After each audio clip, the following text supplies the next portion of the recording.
تشوفون هذا الجمال، عبالكم هذه كيكه، بس هذه مو اي كيكه ولا هي بقلاوه، هذه كيكه السبانخ الرهيبه. اكثر شيء اعاني منه لما اسوي الوصفات هو شلون احصل مكونات فريش.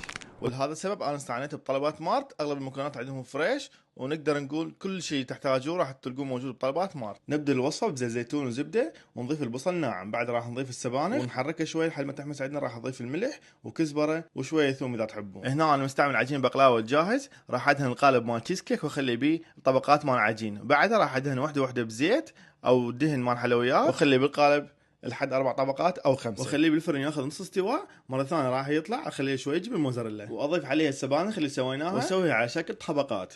بعدها راح اضيف الموزاريلا اخر شيء، ونرجع مره ثانيه اضيف له عجين بقلاوه على الوجه، وادخله بالفرن على حراره 180 لمده 10 دقائق او لحد ما يتحمر عندنا الوجه. بالنهايه حتصير عندكم بهذا الجمال. لا تنسون تسوون شير ويا حبايبكم.